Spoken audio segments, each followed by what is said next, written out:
Uh-oh,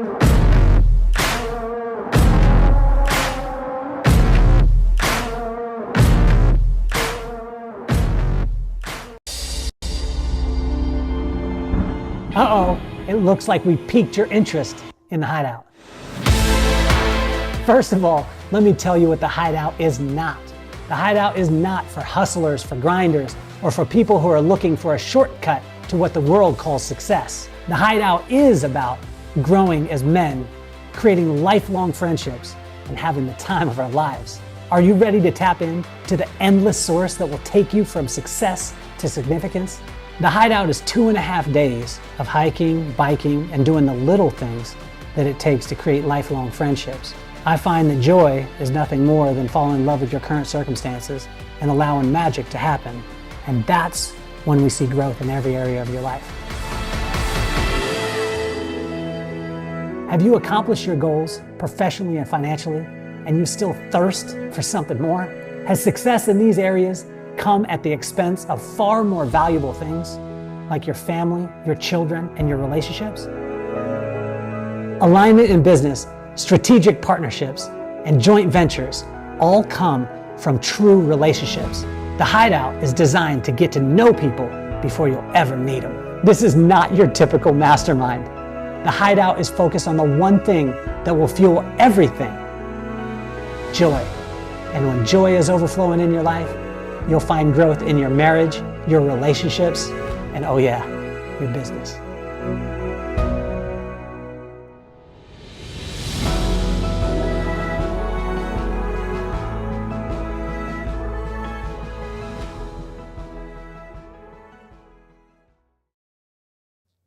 Welcome to the Kelly Cardenas podcast, where attitude is everything. On today's show, what you're gonna learn is absolutely crazy. I mean, to be able to see, when I say crazy, it has been mind-blowing for the past, I was telling Portia, it's been about a week and a half that since we've become fast friends.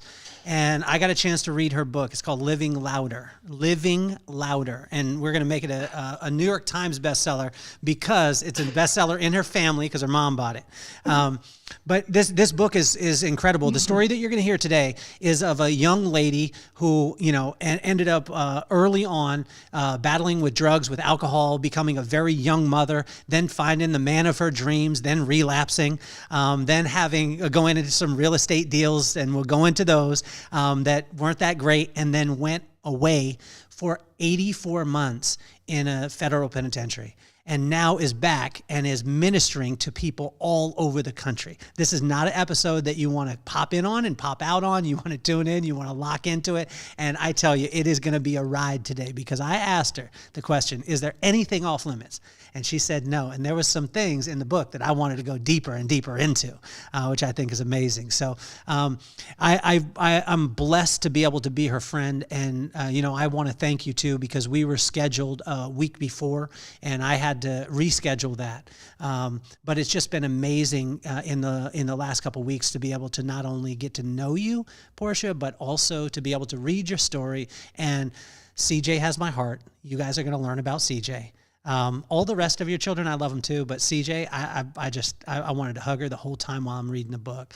But I think the coolest thing for me is the message that, as opposed to getting mad, as opposed to focusing on the circumstances, as opposed to saying, why me, why me, why me, why me, why me, that Portia was able to take her story and turn it into a place where she is helping other people in so many different realms all around the country and all around the world. And I believe that she's going to be one of the top speakers in the world, because every organization, after you listen to this interview, is going to want to have Portia come and speak to her people, because no matter what circumstances you're going through, there's a silver lining if you look for it. So please welcome to the show, Miss Portia Louder. Thank you. Thanks for having me, Kelly. Jeez. Amazing. Thank you so much. It's so good to be here. Yeah, you're just such a ray of light and joy. So I am honored that I get to hang out with you today. Well, I'm honored too. The reason why, and the thing that I didn't tell you about, is my mom is from Utah. And there's a couple of connection points. Number one, you're a very young mother, right? And so that's where I want to start. How old were you when you had your first child, and what were you going through during that time? This is a very common thing in Utah. My mom was 15 when she got pregnant, 16 when she had my brother. And, for some of us out there, I've got a 14-year-old daughter, so I'm freaking out even saying that now. But what age were you? And take us through that. Take us into young Portia and what you were going through at that time. Sure. Yeah, I think my first real struggle was with relationships and just not knowing who I was, needing that attention and that outside whatever to make me feel good. And I was 17 when I had my first son, which isn't 15, but 17 was still really young. I look at my kids. My son just had his first child and he's 34. So Wow. Yeah, it's crazy to me. But anyway, so I had my first child at 17. I'm the oldest of 7 children. And I think I just thought, well, it's time to move out and have a baby, not knowing who I was and what I was capable of. And then I thought, well, I just need to find the right man. If I find the right man, everything will work out. Well, that led me into another relationship with a man that was 10 years older than me and had another child. And about that time, my dad got transferred to the city, which in Utah is Salt Lake City, which, I lived in a small town. I'd never been on an airplane. I had never been to Salt Lake City, and I live in Utah when I was, 18, 19 years old. So when my dad got transferred to that small town, I came up to visit. And I remember thinking, wow, I could get a job. Maybe I could be somebody, And there I am, like, hey, I tell my husband, hey, I think, we should move up to the city where I could get a job. And he goes, I'm never leaving this small town, ever. And I was like, well, he goes, but you can go because we don't even get along that well. Let's just get divorced. So you can see that our relationship was really firm, right? And, solid. And so that led me to Salt Lake, and I got a job as a photographer. And I remember thinking, just got to find the right guy. Everything will be okay. And, my problem isn't infertility. That's not my problem. I won't even go into details because we all know, but when I talk to girls in prison, I say, and then I got pregnant again. And they're like, right? And then, because that's what I do. So my third child, I was 23 years old. And I think at that point, I was scared because I was a little bit older. I had a job, and I knew that my kids deserved more. I wasn't getting any child support. So I'm trying to climb myself out of this hole. And I prayed about it. So it's like my first real prayer. And I just asked God to help me know what to do. And I felt this warmth and comfort come over me.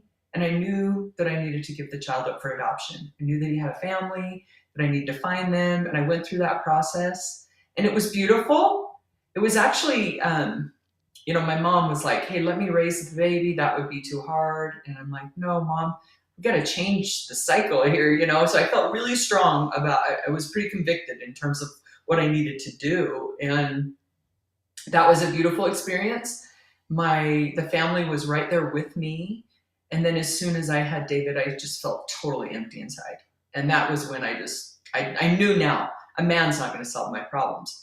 But I picked up a bottle of Percocet. This is going to solve my problems. And man, I remember the first time I took those and it just made everything feel okay, And then it was just hitting it hard. I went from, using a little bit to using a lot to being dependent to losing my job and being completely scared. And I'm gone all the time, leaving my kids. My parents are taking care of my kids. And I share in the book, I came home late one night. My son was waiting for me by the window crying, and he had been there all night. And my mom just looked at me and said, what would it take? Like, what could it be? This little boy loves you so much. He's been waiting all night for you. If this isn't enough for you, you should just leave and let us take care of your kids. Nothing would ever be enough for you if this isn't.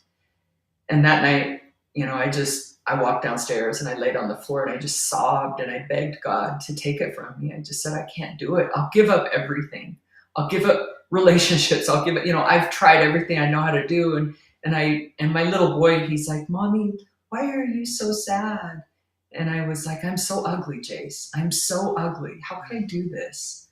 And he says, Mom, no, come look in the mirror. Because Mom, look how beautiful you are. Look at you. And I just knew that I would never, ever do it again. I knew right then I didn't know how, but the next day I walked over well, to a religious counselor, and I just said, help me. I don't know what to do. And he goes, yeah, you need help. He's like, you need more help than I can even give. Because I didn't look very good at that point. I looked pretty beat up.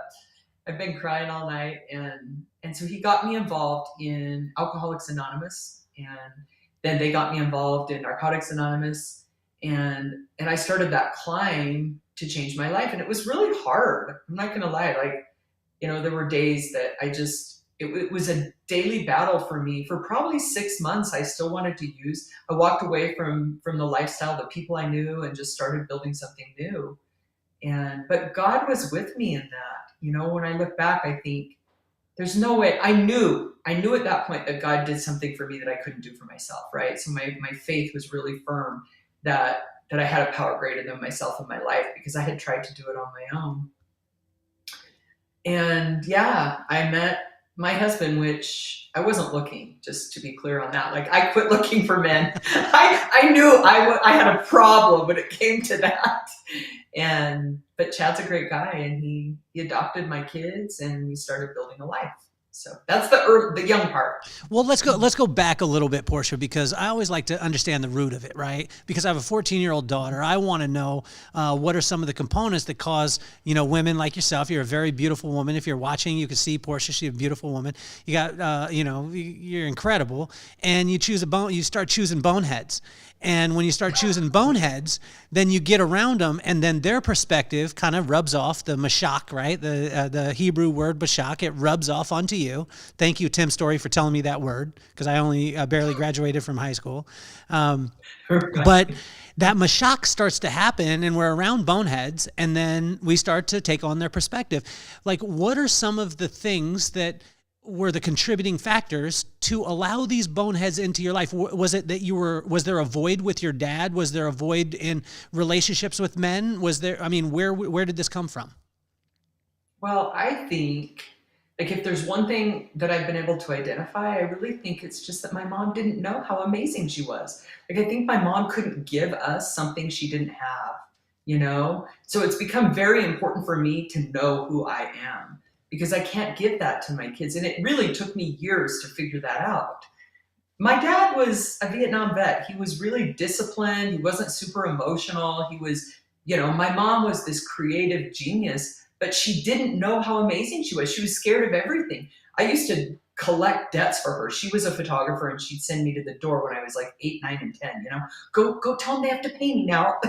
I'm like, what? Sign the contract here, She just didn't have that confidence and inner knowing of who she was, and still doesn't.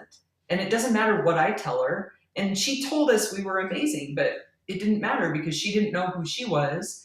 And so just early, I was looking for something outside myself to tell me who I was. And there's lots of people that will tell you who they are. Like, yes, who you are, right? They'll just tell you the wrong thing. So yeah. So Portia, help me with this too. Like, when did you start to realize, or when was the first time when you're a little girl and you realize maybe that there's not that confidence there? Do you remember a time specifically where maybe someone said something to you and you either believed it or that you recognized that?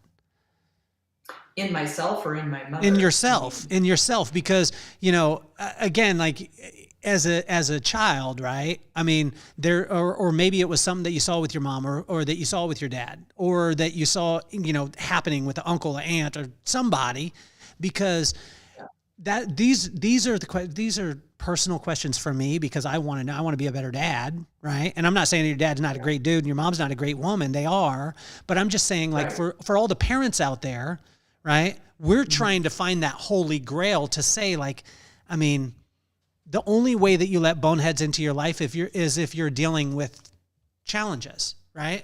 And so when did you start to feel those challenges or start to recognize them as a young kid? I knew that my mom struggled with insecurity, and I think it frustrated me. So I had this overconfidence, right? Like, it frustrated me. So it was like, what's wrong with you, Mom? Like, and my mom used to say, well, Portia, she's really popular in school, but I wasn't, or Portia, but it wasn't real. It wasn't like grounded in knowing my worth and what I'm capable of doing. It was, maybe I'm attractive. Well, lots of guys will hang out with you because they think you're attractive, but like, that's not the point, right? Like, do I know what I'm capable of? Do I know my worth? Because, I could say there's a lot of guys that, it was the guy's fault, but truthfully, I think I was just not the right person. So I was attracting all the wrong people. Until I knew who I was and valued myself, I was going to continue to bring that into my life, I think it's such an amazing story because as you're talking about it, you just took us through that young side. Then you brought Chad in, and it's like meeting the man of your dreams. And honestly, I want to meet Chad too, because reading about him, that dude is the man. But then there's a turn. And like little did you know when you met Chad, things started to, you started to see flowers, and there was the montage of the, rom-com happening, and the flowers are happening, and the smoke, and you're together and all the stuff. Little did you know in a couple of years, you were going to embark on something that was something that most people that are listening, and buckle your seatbelt, because you will not be able to fathom or even understand what we're about to talk about, what happened and what went on with Portia. Can you take us to that place? Yeah. So I do not know why Chad was willing to marry me. I remember, this sounds crazy, but like, I remember meeting him for the first time and seeing this man who was kind. He had like soft blue eyes and a really kind smile. And the main thing about Chad was he was so good. Like, he wasn't ruined, he didn't have any anger or bitterness. He was innocent. I thought, oh, cute guy, like so sweet, but here I am. I'm like, I've been through some things. And I don't know why he saw in me something so much more than I could see in myself. I think it's such an incredible quality. And if men out there can do that, if you can really see your woman or your whoever you're with as their best selves, you're going to bring them to that. And it takes time, and Chad will even say through our experiences, he has become the best version of himself. He's like, I like myself so much more now, but it's going to get rocky, and I'm going to share that. So, it's going to get rough. Yeah. I felt like, when I got sober, God just gave me back so much. I was so blessed. I started my own company. My company grew. I went from like 20 weddings, 40 weddings a year, 200 weddings a year. So I am just slammed taking pictures. And I have 2 children. I have a son that I gave up for adoption, right? At that point in time, I didn't have the son that I gave up for adoption in my life. I had my 2 children. I'm trying to get on solid ground. So I'm helping in their school classes. I'm just being a good mom. And I start this company, and my company's growing. And Chad and I are building a life that I had dreamed about. It is like, every day I wake up grateful because I know the difference, and I'm just thankful for this life we have. And because what I do is I get pregnant. That just always happens. So we have our first son together. That's what I do.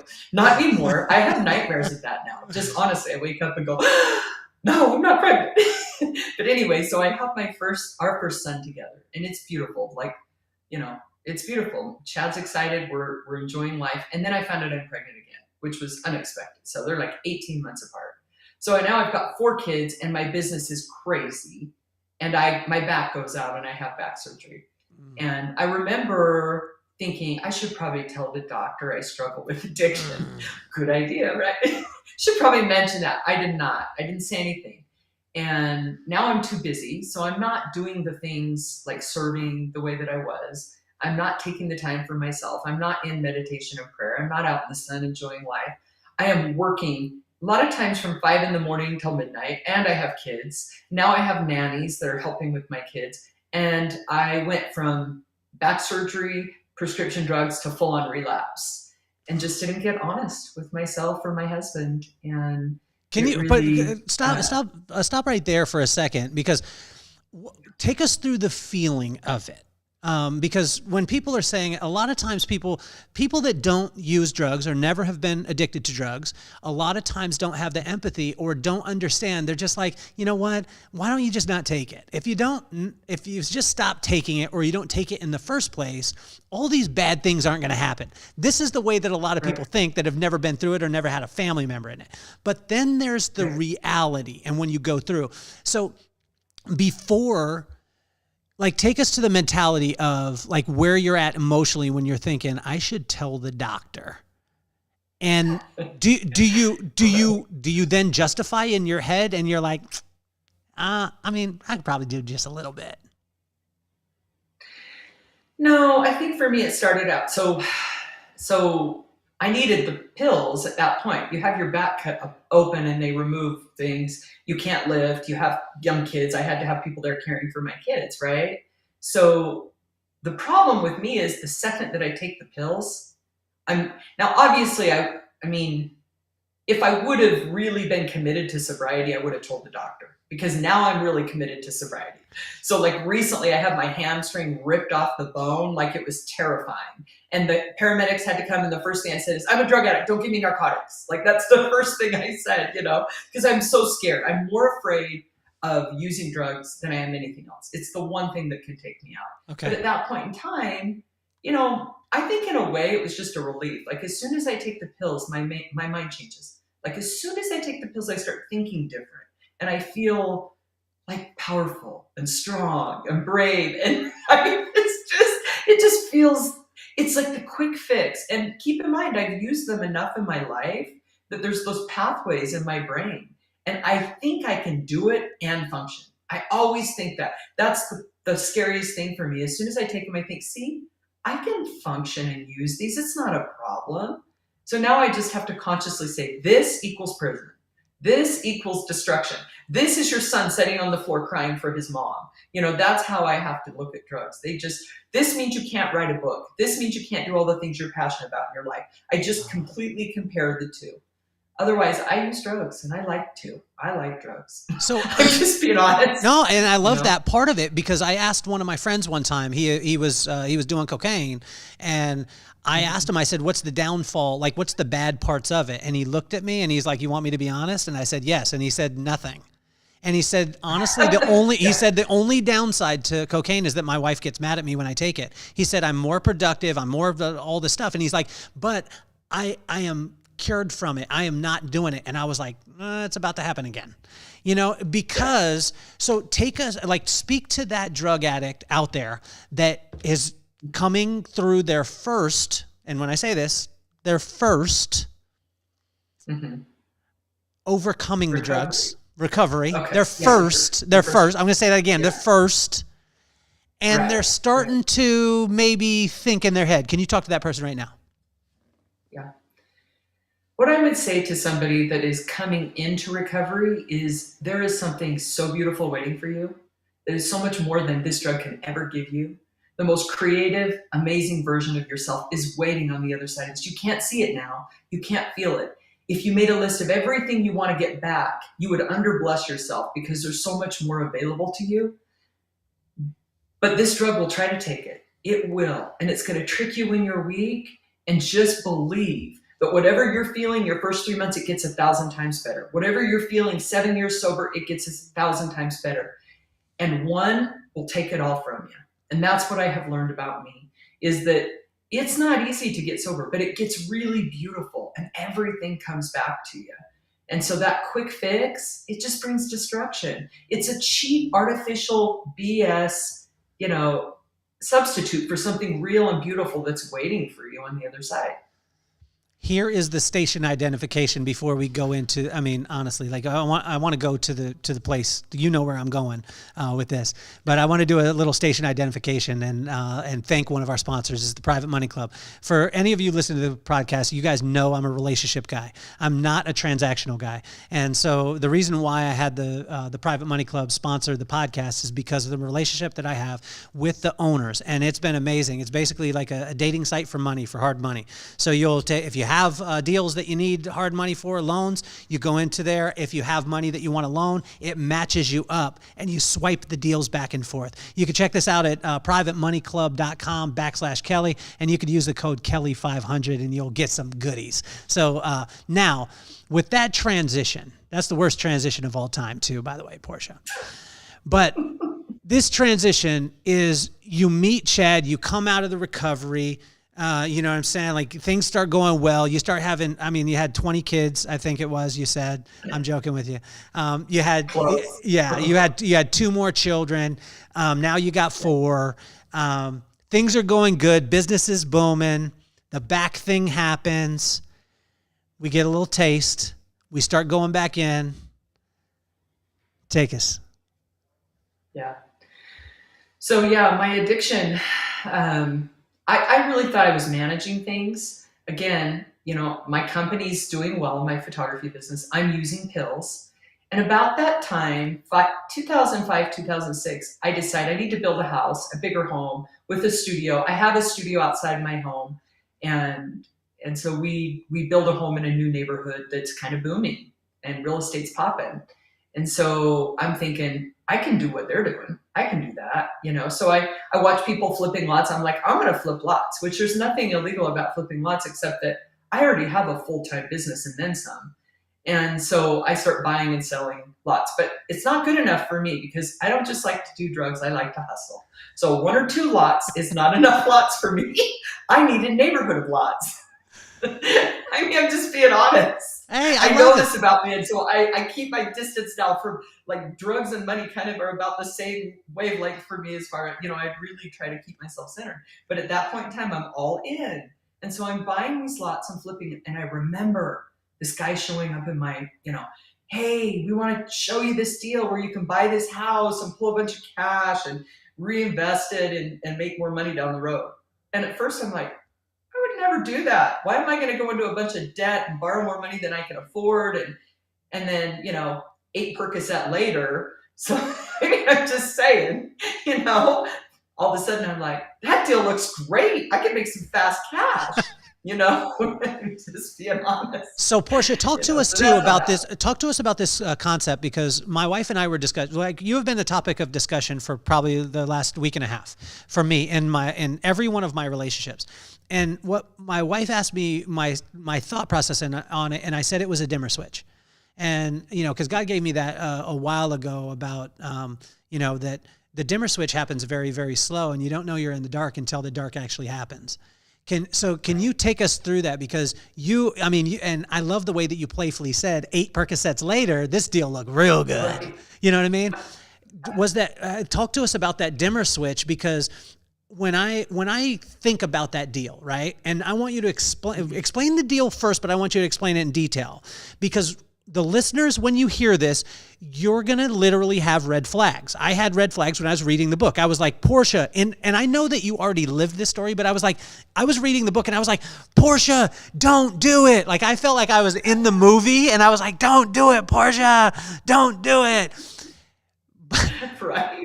But I yell back to myself at night. Yeah, don't do it. 8 Percocets in, it's like, do it a little bit, Portia. You know what I'm saying? So tell us the deal. Tell us the specifics on the deal, because I think this is because we are coming into a time like this again in our economy, and people are going to hear about these deals.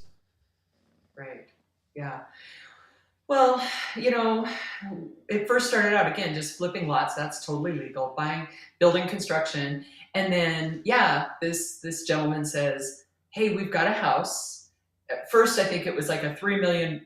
The appraisal's $3 million and you can buy it for $1.5 million. And I'm like, why don't you just sell it for $3 million? Well, it's not really worth $3 million. It's worth $3 million on paper. So the appraisal's good. It says $3 million. Okay, ding, ding, ding, ding. Sorry. Right. But there's some sidekicks to this, because for one, in Utah, they've got billboards. I don't know if they did in California. Come borrow money and do an equity deal. Your credit is, you know, you can use your credit. I mean, they're basically advertising these types of deals. Anybody can get a loan, right? Not only that, but we send the appraisal to the bank. I say, I think the first deal I did was like 4 or 5 million, the appraisal, the house is selling for 3. So we send it to the bank and say, what will you borrow? We're paying 3 and appraisal at 5. We'll lend 4.5. So, I mean, they're fully aware that this chunk of cash is coming back. So there's a whole lot of deception going on in this whole thing. I mean, we're using a paper appraisal. Somebody's not going to buy the house for that. These are homes that are, overbuilt, and a lot of them, the insides aren't nice, and they're being used just to pull the cash out. And the bank's aware of it. The appraisals are doing it. I'm not licensed. I'm an investor. The guys that are setting the deal up. But you know what? I absolutely felt it in my soul. I knew it was wrong. And I went down the road anyway. And once you do 1 or 2, you just keep on going. So, I will never say I didn't know. I absolutely knew. Now, I used to say I didn't know when the feds came around. I was like, I didn't know. Well, but let's be honest. I knew. Everyone knows that's wrong. And then you do them and everything gets blurry.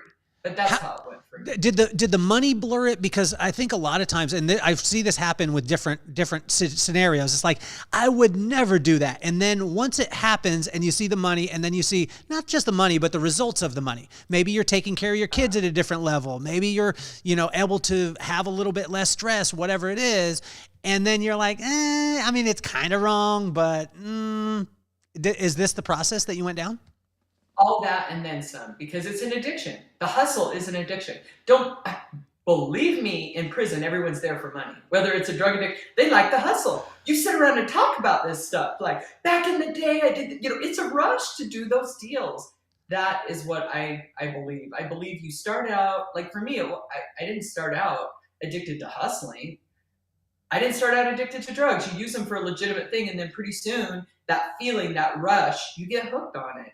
So yeah, I just got to the point later on where I was just like, no, I know this about myself, Yeah, at first it felt uncomfortable, and then pretty soon it starts feeling good and it's exciting. And like you say, that I don't even know if it was, the financial benefits were exciting, but just the thought was exhilarating of making all this money and the accomplishments and all of that, the things that are worldly that became very clear later to me how unimportant they were. But at that point, they seemed like everything. Here's the crazy thing to me.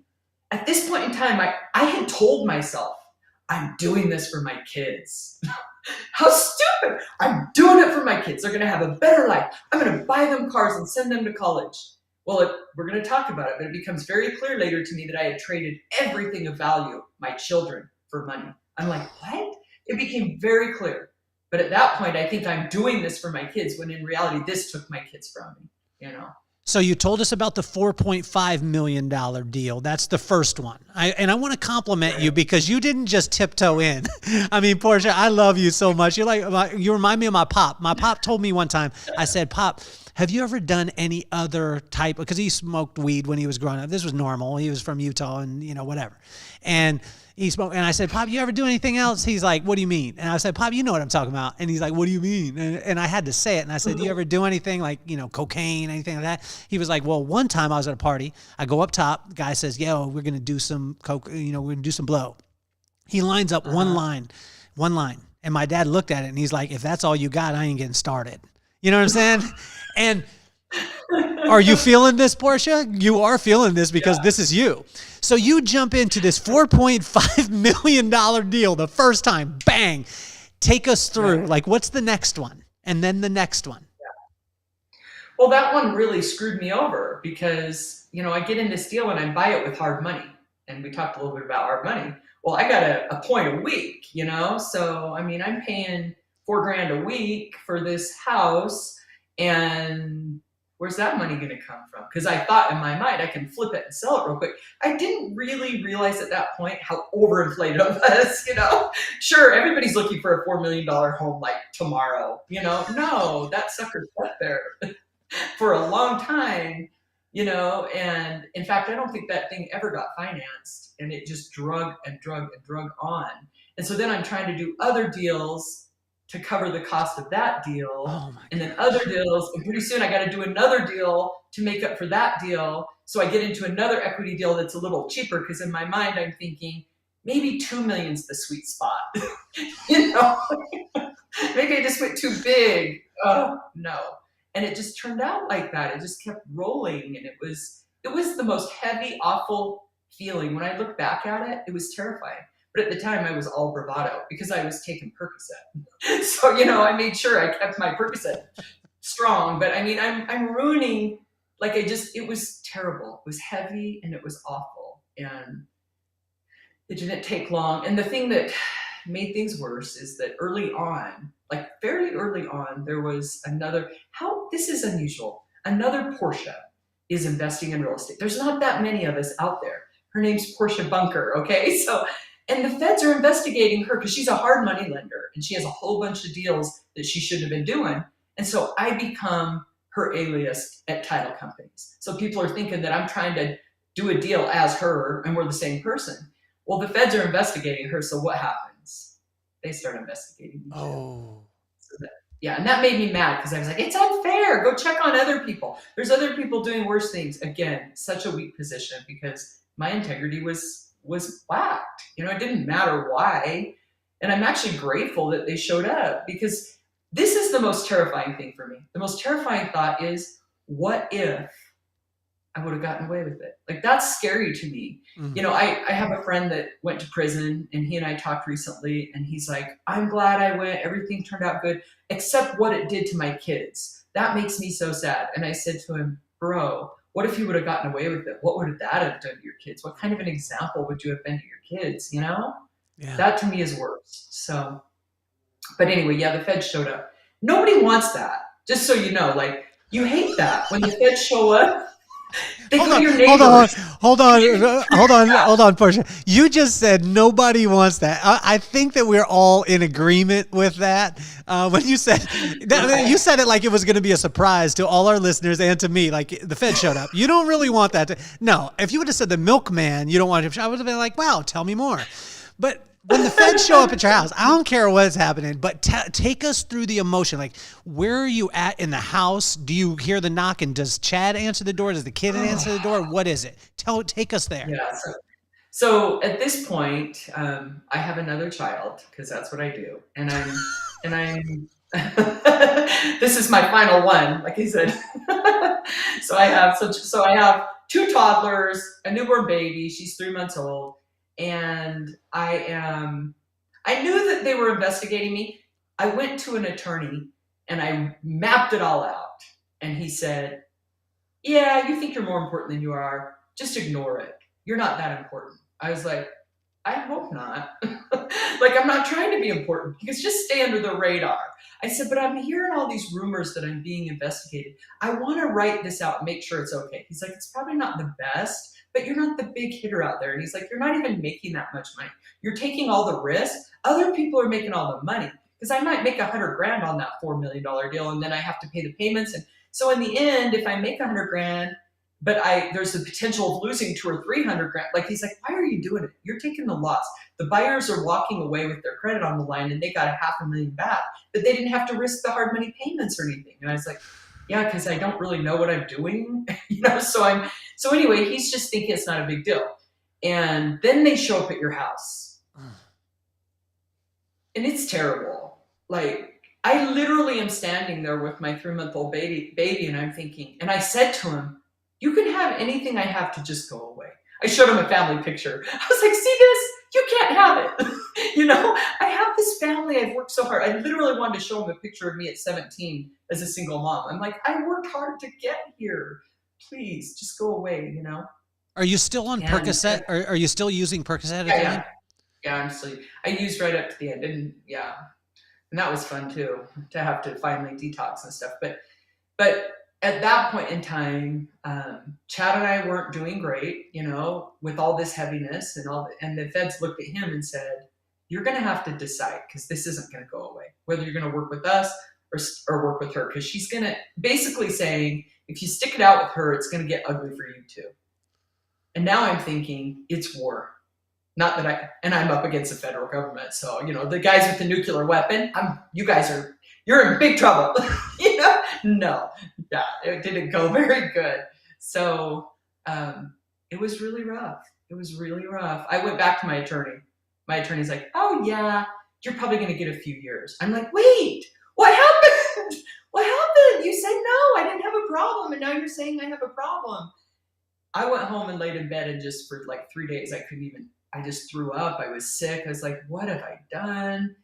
And it just got ugly.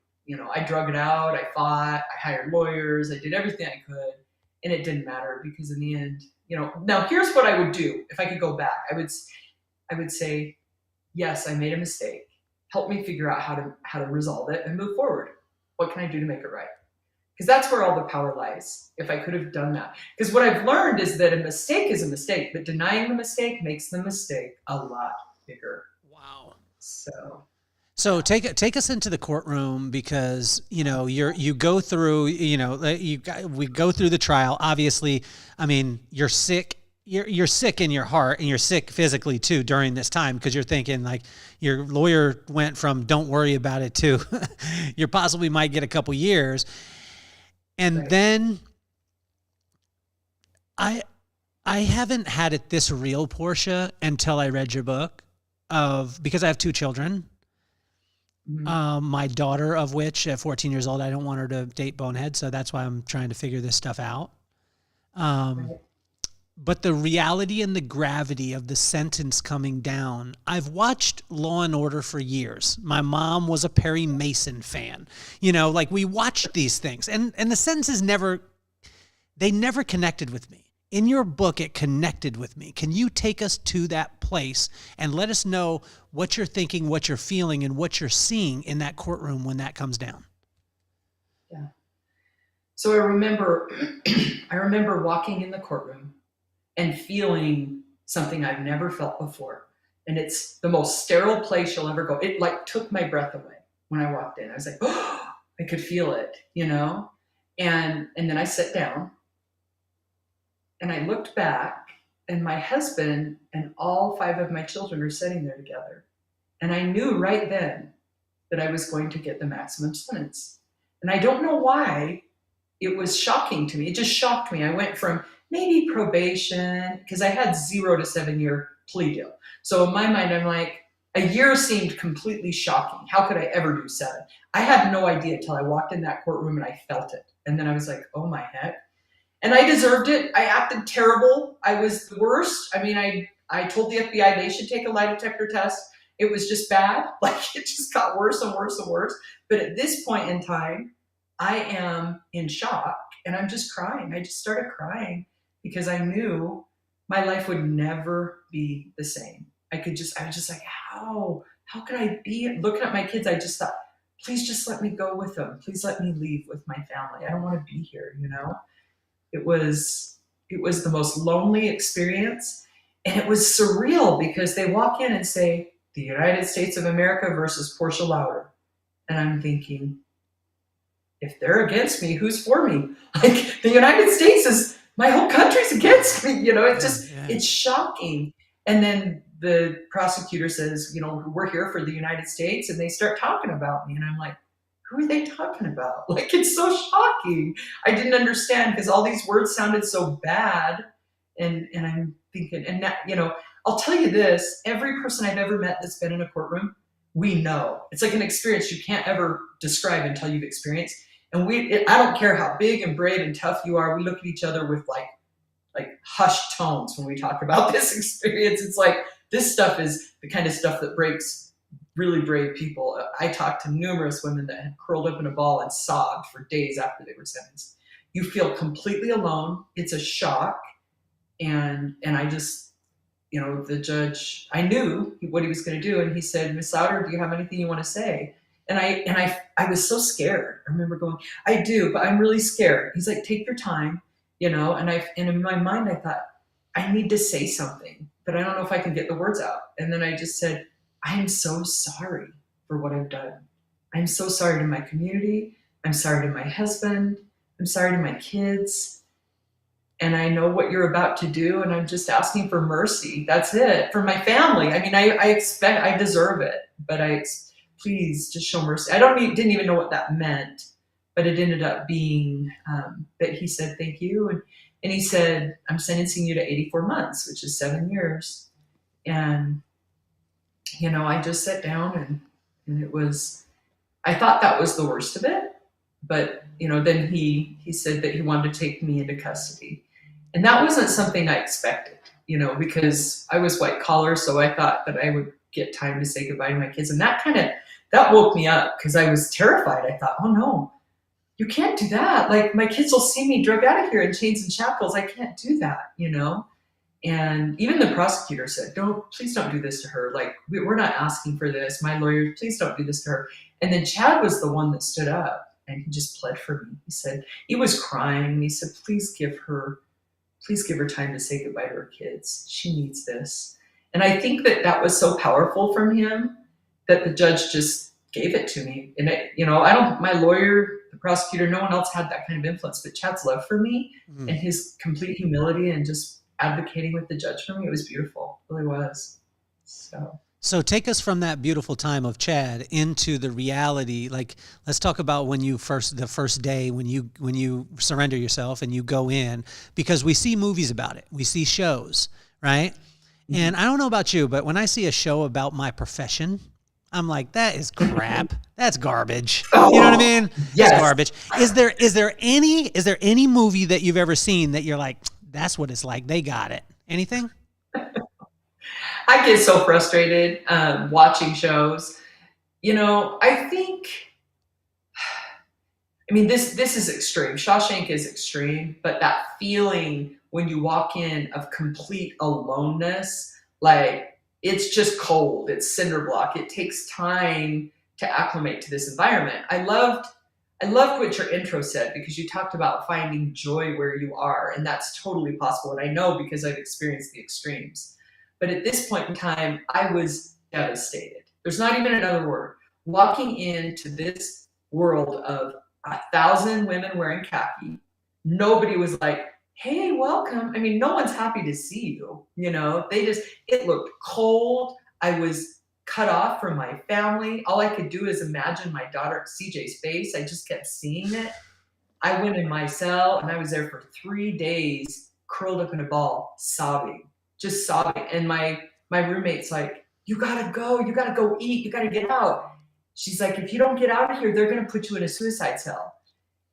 And then I said the most important prayer of my entire life, which was, God, I feel like nobody. I am nobody to anybody. I'm not a mother. I'm not a wife. I have no friends. I have failed completely. I need to know who I am to you. And I felt this incredible amount of love, so much love. I've never experienced this kind of love in my life. Like I could picture myself kneeling there. I was kneeling there with nothing. And I could feel that I was the most important person to our Savior. I felt loved. I could see that every woman in that prison was so valued. And I knew that I had an important purpose. And it changed me. And I thought, I never needed a man. I love my husband, but I know who I am now. And I would go through it all again to have that one experience. And I felt, it was so hard. There was lots of hard experiences. But when you know who you are and you know what you have to fight for, you can do anything. So take us to that too, because you're 3 days, the first 3 days you're curled up in a ball. Is there any connection point to what we hear or what we see as far as movies where you have to establish yourself when you're in, and you have to establish yourself and not show weakness because people will take advantage and things like that? We want to know, inquiring minds want to know, and most of the time, I don't get a chance to be able to sit down all the time, although I do have quite a few friends that have been in and have come out, and I'm just super curious on this, and I think that the people listening too are, is that a part of the game? Is that something that you have to do? And what are some of the things that you have to almost cowboy up and say, like, I got to push through this thing to make sure that I'm going to make it through the 84 months? Right. Well, first of all, I was in so much pain, I did not give a crap if somebody wanted to beat me down. I did not care. So when people have asked me, were you scared?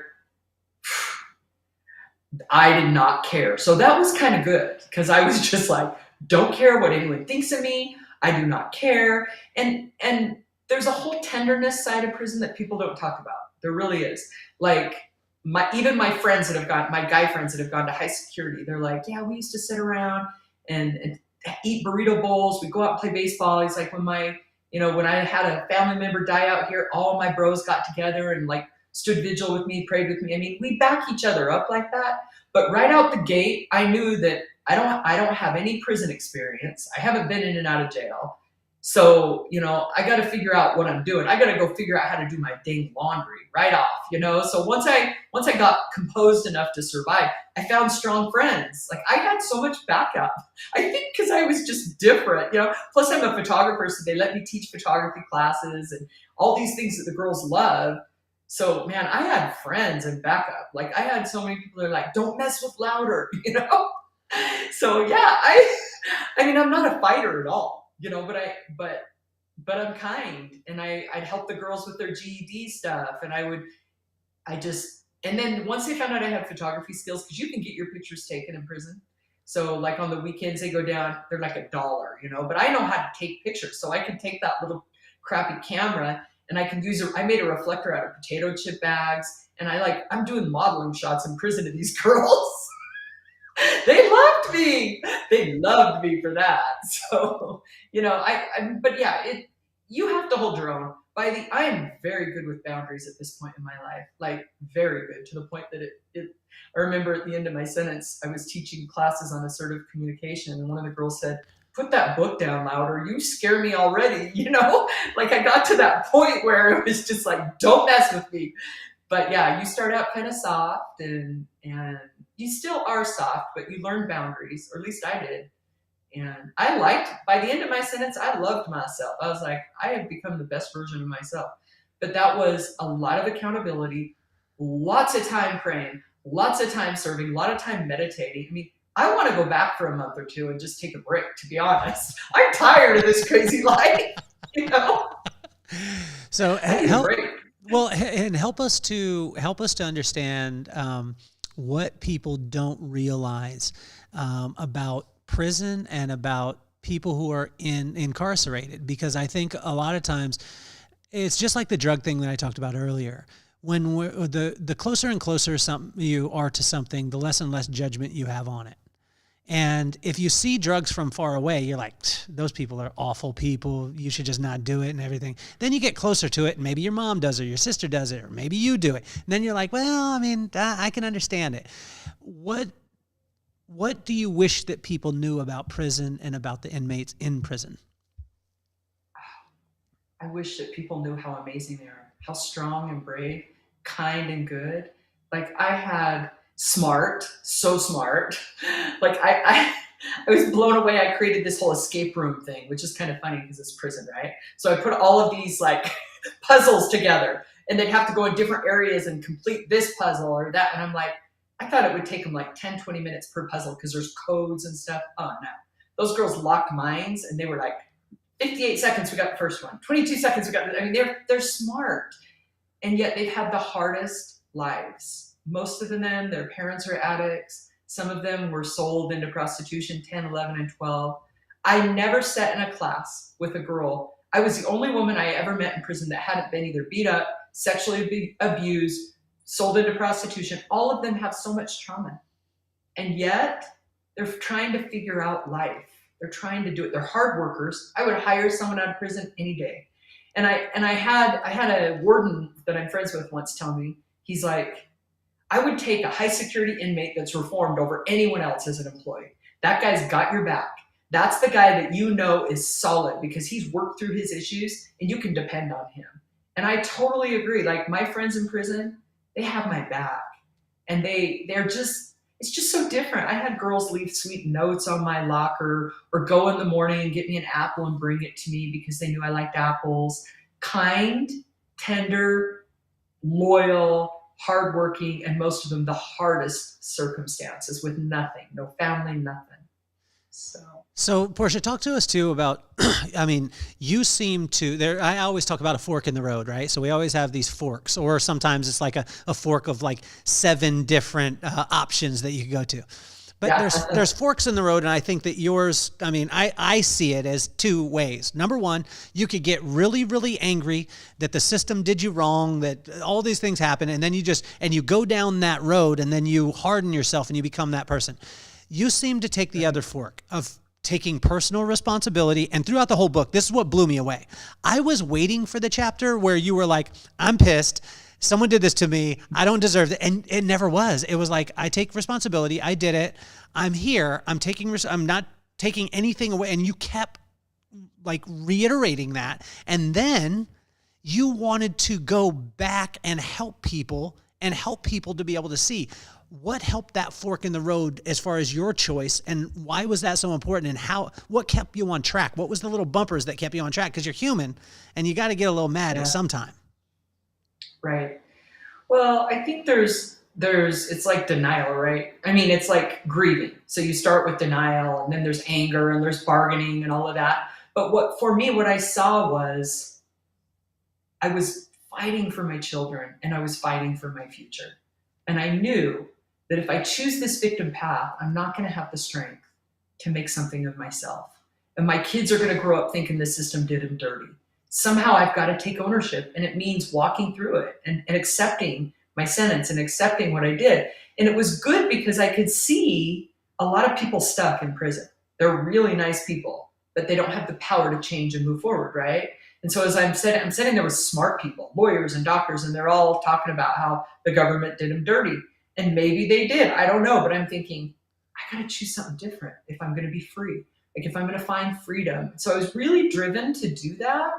And I share in my book, this gal that gets up in a class and she lays it out. She's so brave and tough, and she's got a lot of garbage that she has to face, right? And she stands up in this group and she's like, I'm here 100% because of myself. I'm a drug addict. I'm a liar. I'm a cheat. I hurt my kids. I hurt my husband. I hurt my community. I deserve to be here. And then she gets really descriptive, and we all just stand there. And it was like, you could feel the power. You could feel how powerful it was for her to take ownership of all that. And the therapist is like, what would make you stand here today and be so honest? What is it? And she said, because I've tried everything, and I'm either going to tell the truth and it's going to free me, or I'm going to die. Like she was at that road, that fork, where it's like, I'm either going to live and be honest, or I'm going to die. And that's when I knew, like, I'm going to get so real with myself. Like I made a spreadsheet 6 months later. I had it all itemized out. I'm like, my freedom comes through responsibility, man. I start sending out letters. I'm so sorry I hurt you. Tell me how I hurt you. Like it was time to get real. And what's so cool was that I had a group of women that I took down to the rec yard, and I like laid it out for them, and then I buried my garbage, and I said, I'm going home free. And those girls would wake me up in the middle of the night, and they'd say, Miss Louder, can I tell you my stuff? And they would like share their crap with me, and we owned it together. And those girls are killing it out here. Like they have a beautiful life because we got so honest and we took ownership of our life.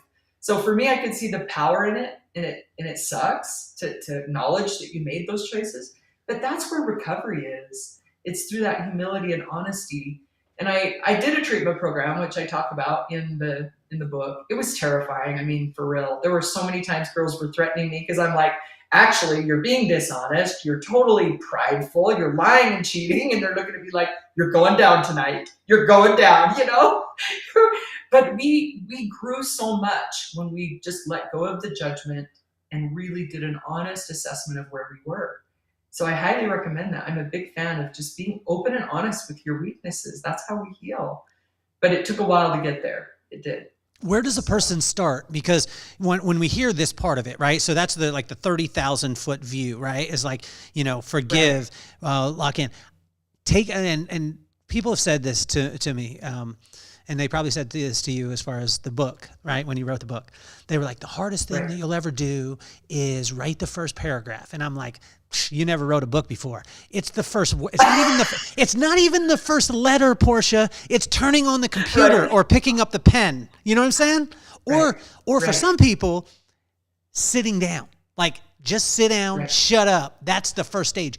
Take us to the first stage that can get a person on that path to the forgiveness part and to taking personal responsibility. What would be the first Maybe like give them the first three things, like start with this little thing. Well, I think the first thing is that you want to be free. You have to say, I want to be free. I don't want to be a victim to anyone. I want to create a new future. I want my mind to be open and free. If you want that, but you got to know that you want it, because there's obviously a payoff for being a victim and complaining all the time and talking about how done dirty you've been.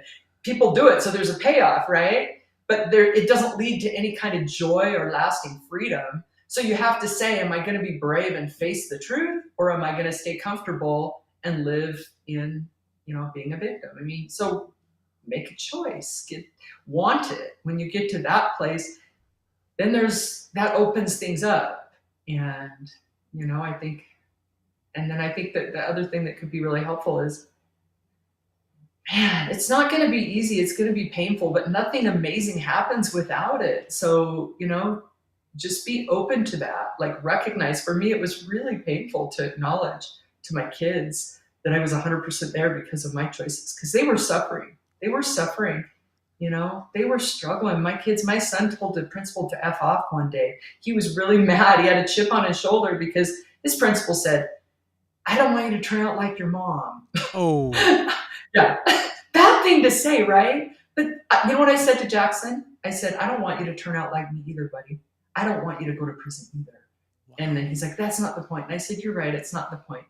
But I did this to you, not your principal, not the cops, not the FBI, nobody. It was me. You need to tell me how I hurt you. Because that was the way for my son not to feel like he had been a victim of the system. He had to face that. And my daughter told me she didn't want to talk to me for 2 years. She's like, I don't care if I talk to you again. I wrote her letters. My husband said they're stacking up. She won't open them. She was so hurt because she was suffering, and she had a right to be. You've got to be willing to let people hurt. I think it's real easy to say the government did me dirty, and then it's nobody, my kids aren't mad at me. They feel sorry for me. But the truth is, I did this to us, and my kids have to face that too. And that's painful, but you're building a new life based on truth. The reward is you open up your soul, you're able to dream and create a new future. You can envision something different.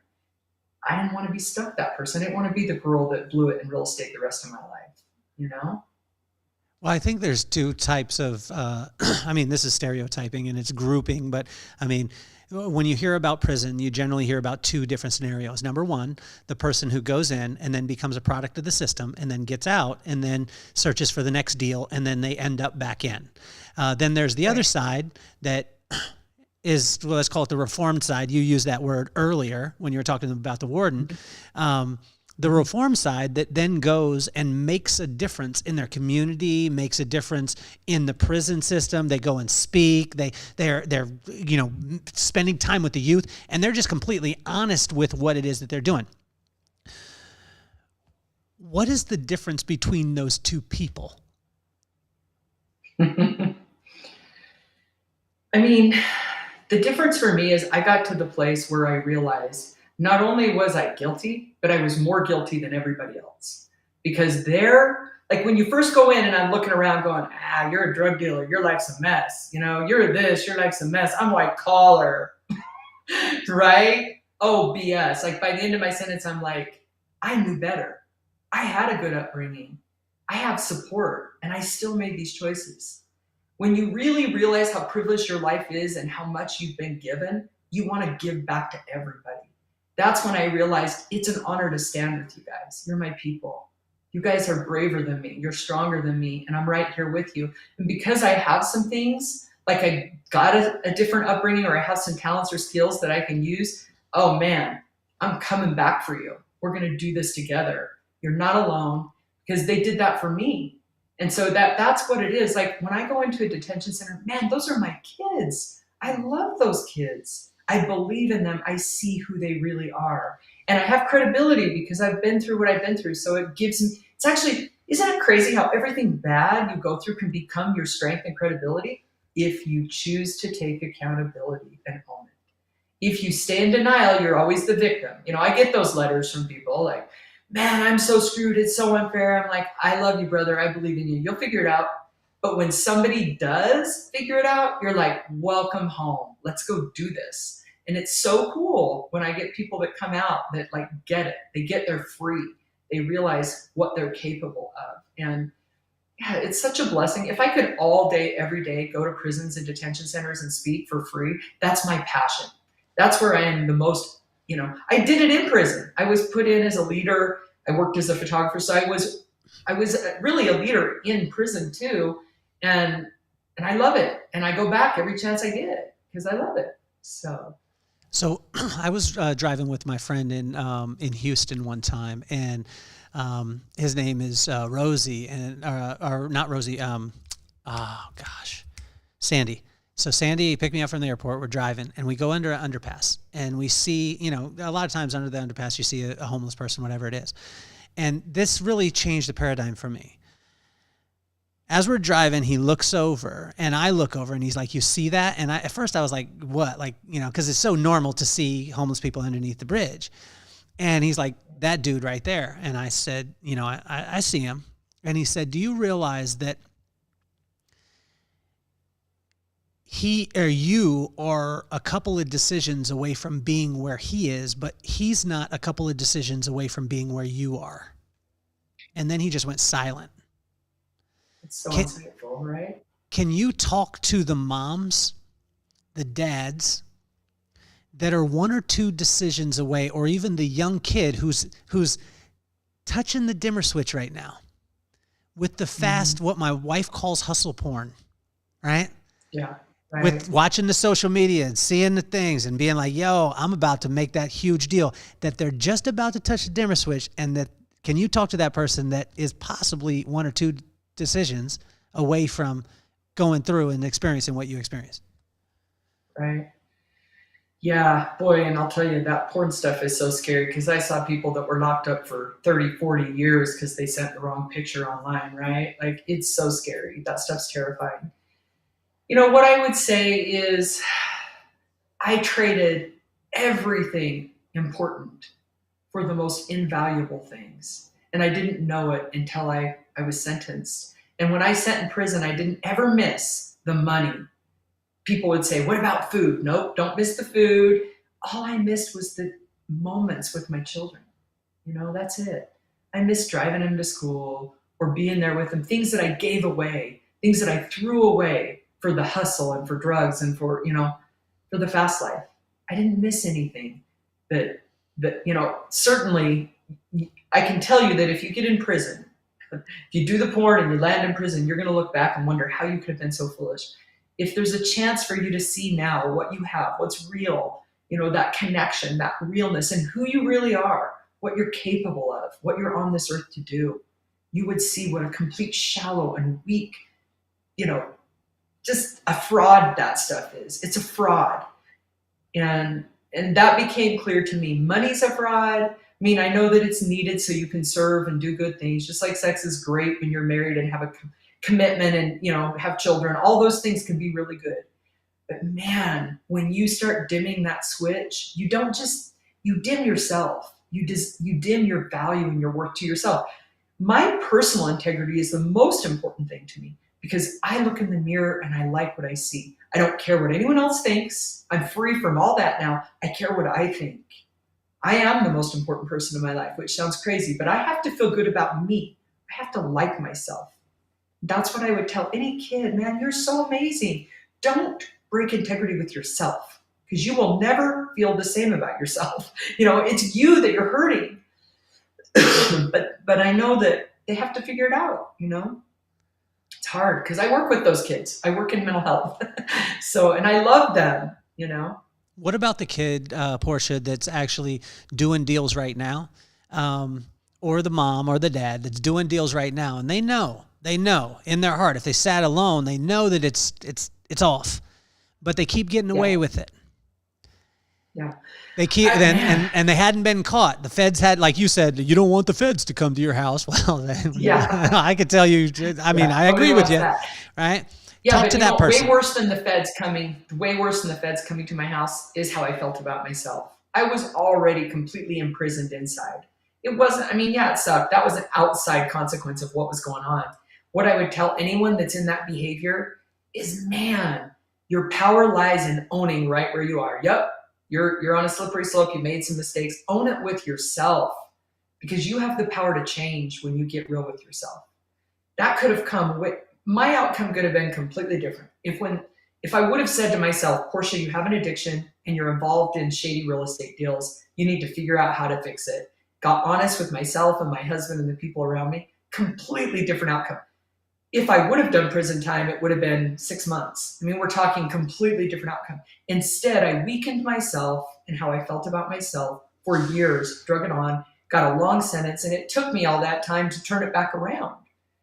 But wherever you are is the right place. It's the right place to just say, yep, here I am. I mean, I took it too far, but I could have gone further. There's people that could take it all the way through their prison sentence and they don't get honest with themselves, At some point, your power lies in just being honest with right where you are. There's so much power in that. It's there for you, friend. It's there for you, So Portia, what is something that transpired in prison that you've never talked about and never told anybody outside of Chad?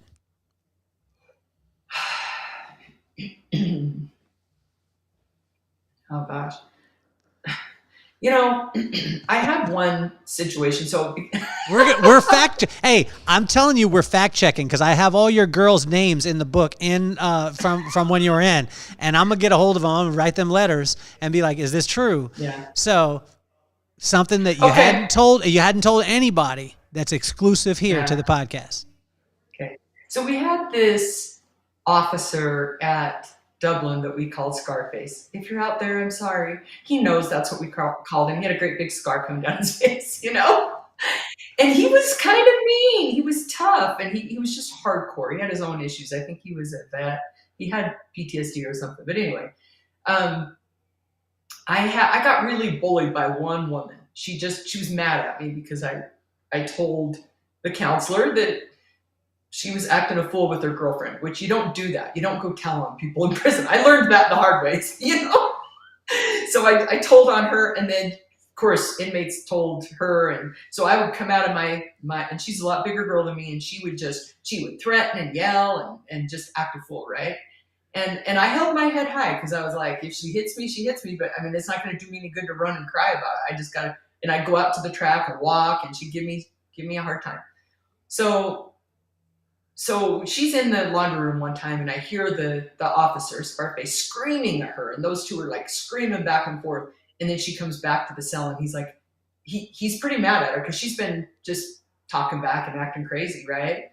And he leaves, and she comes over to my cell, and she said, I need you to do something for me. She's like, I need you to write on your blog, because I have a blog, and I need you to basically state that this guy treated me like this and this and this and this. I need you to say that.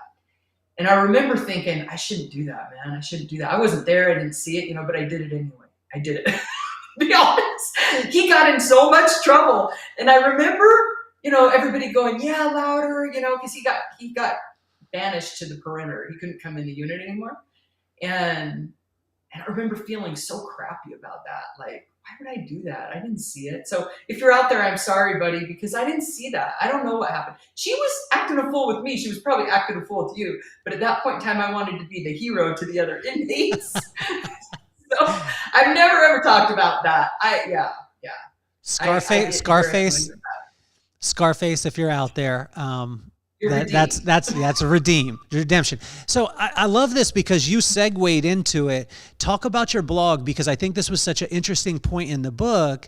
When you started writing the blog, it wasn't accepted that great from everybody, right? So take us through that journey of your blog and what you were trying to accomplish through it and what you learned through doing the blog. Yeah. So, I mean, it was still my first year. I was just in a lot of pain. I was angry, and I hadn't gotten to the point where I'd owned where I was, So I'm writing about things that the officers do, and that's an example. And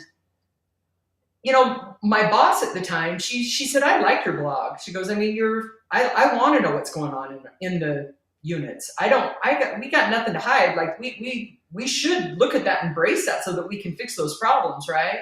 Which I thought was a really healthy attitude. But I had one of the lieutenants pull me over, and he's like, you're going to make your time a lot harder on yourself, Louder. And I was like, that sounds like a threat. He's like, call it what you want. I said, I know you didn't mean to threaten me. Well, I just was, again, not acting the best. And so he's like, yeah, we're not going to threaten you. We're just going to put you in the shoe and transfer you. And that's what they did. So Tell us what explain what the shoe is, because when you explain this in the book too, and you went into detail in it, take us there, the emotional part, take us to the physical part. What does it look like? How big is it? What do you go through when you go into the shoe? Well, the shoe, they call the shoe segregated housing unit. It's basically a dog kennel inside the prison. It's very small. They have these little slotted cells, like you have a little bed. You can barely walk back and forth, and so it's kind of terrifying, especially when you have, if you, like for me, I like to be outside all the time, and they don't let you outside there. So, you're locked down 23 hours a day and sometimes 24 hours a day, and they put little food through a slot. And anywhere you go, they have to handcuff and shackle you. So yeah, I was there for a month that time, and then I got transferred around in different shoes, and it sucks. And so in the beginning, I felt a panic attack. I was like kind of flipping out. I'm going, you got to get me out of here. You got to get me out on the yard. I don't want to be here, But then, for me, what really helps is to look at any situation and say, what can I control in this situation? I can control my breathing. I can get up in the morning. I can read. I can make, I made an actual list. So I kept it really structured, and that helped me make, tune out all the circumstances I couldn't control. But yeah, the shoe is for people that fight or that are causing problems. But I was put in there for writing on a blog, and that wasn't cool, but that's okay. I got transferred and I ended up in a different prison, and that was good. I made it. And the prison that I went to in Minnesota was pretty cool about it. They were like, we've got nothing to hide. Go ahead and write if you want to write. That's fine. But I look back and I'm embarrassed because, I was just so angry early on. And then I see myself kind of transform over time. I've had people say that followed my blog while I was in prison. They're like, it was crazy to see that transition in you. Like about halfway through, when I really owned where I had been and what had happened, like that freedom, things just opened up for me, and it changed things. So.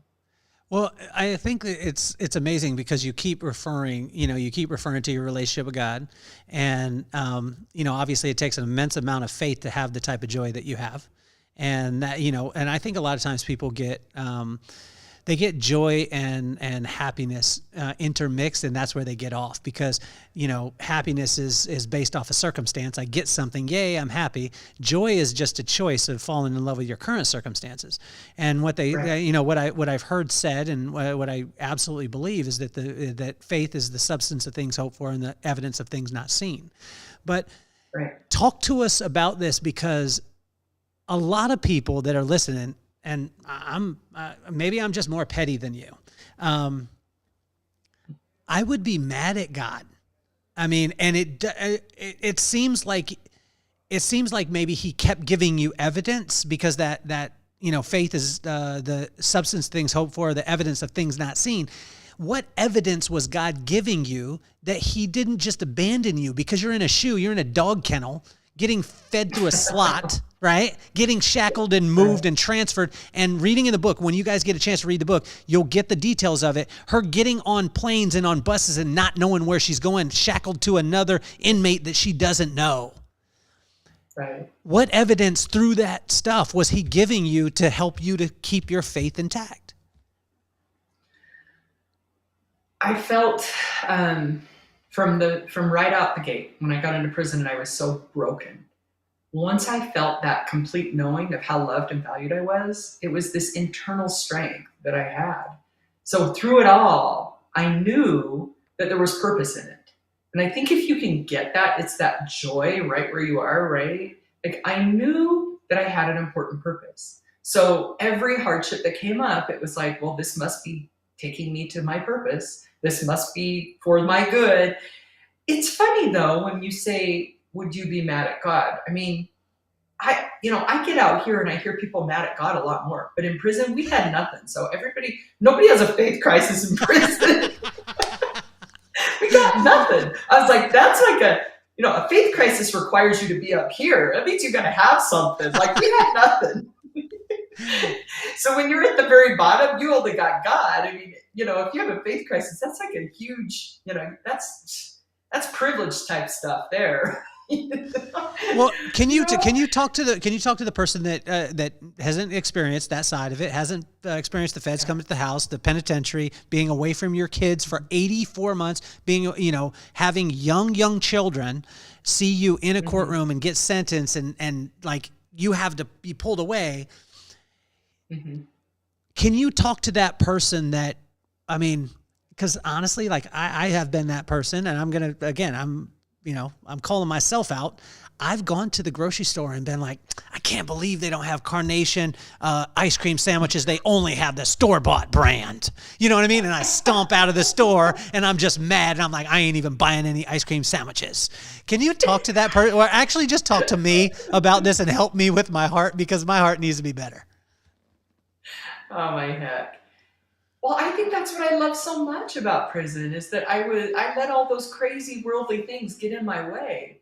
That's the beauty of this experience for me, man. I wear the same clothes every day. I don't care at all about material things anymore. I do to a fault. To a fault. Like I work at a treatment center with girls with addiction, and we had a girl that was there for 3 months. And I always announce when they come in, I'm like, you're going to see me wearing the same clothes every day.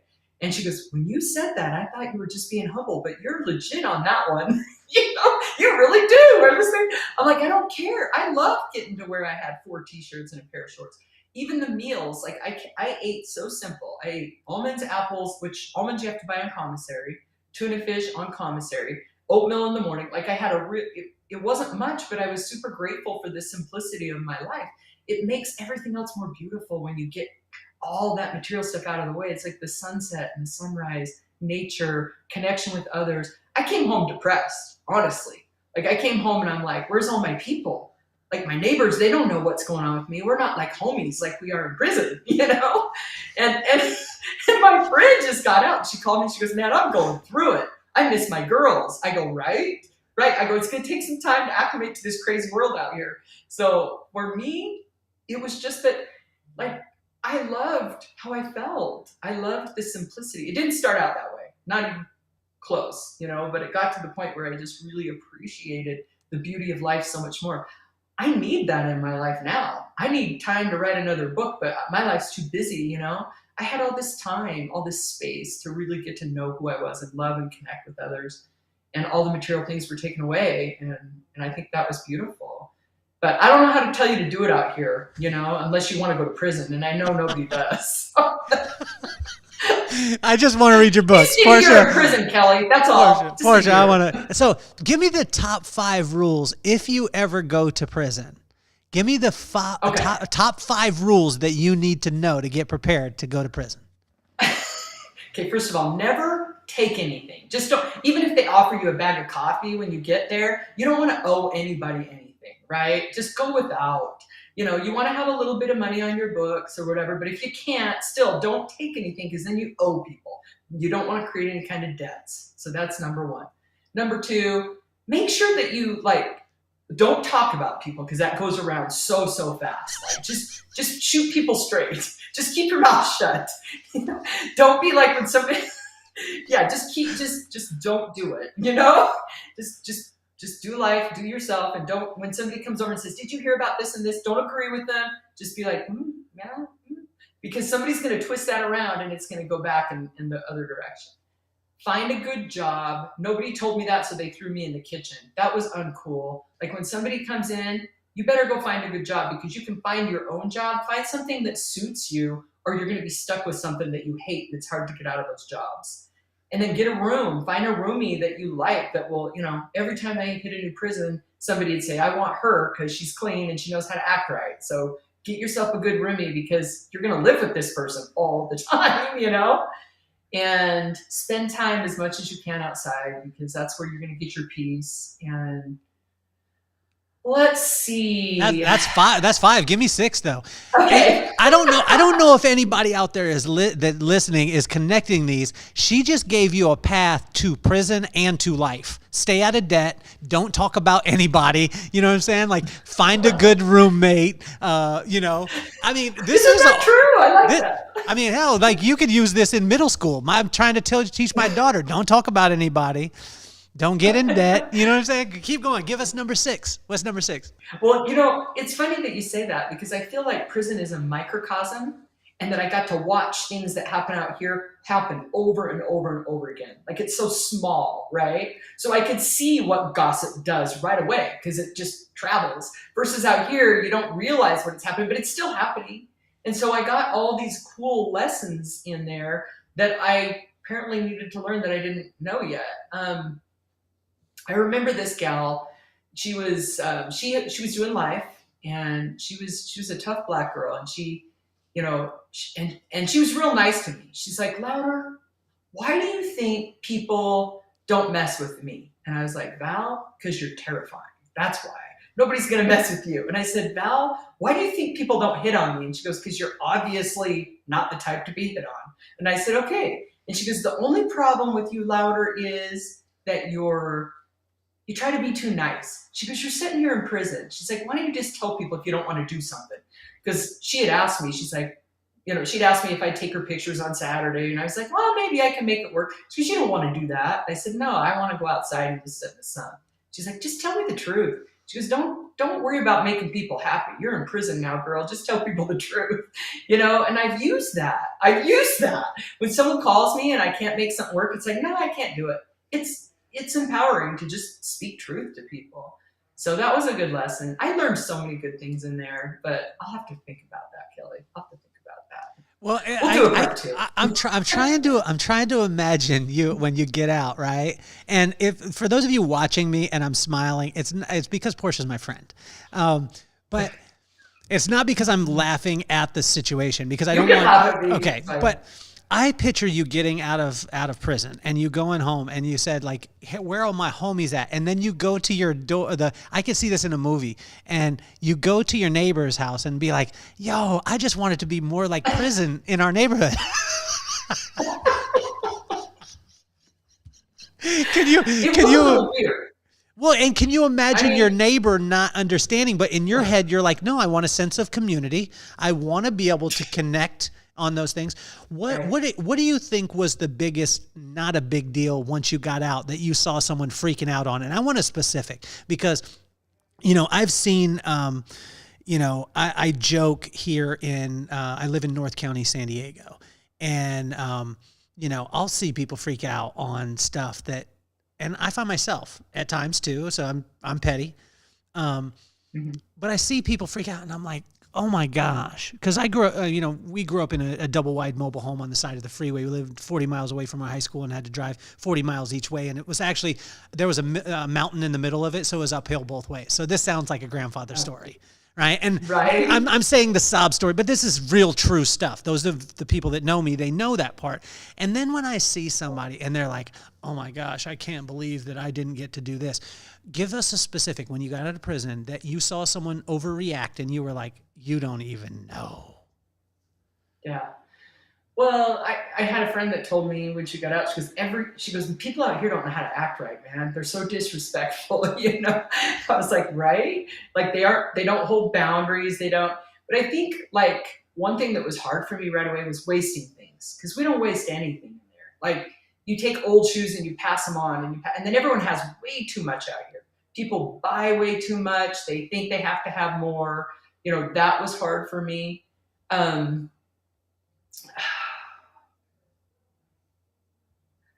I don't know. I want to give you a specific, but like people standing in lines out here act a fool over it. I'm like, we might stand there for 2 hours waiting for a bag of tuna fish. I don't even want to hear it.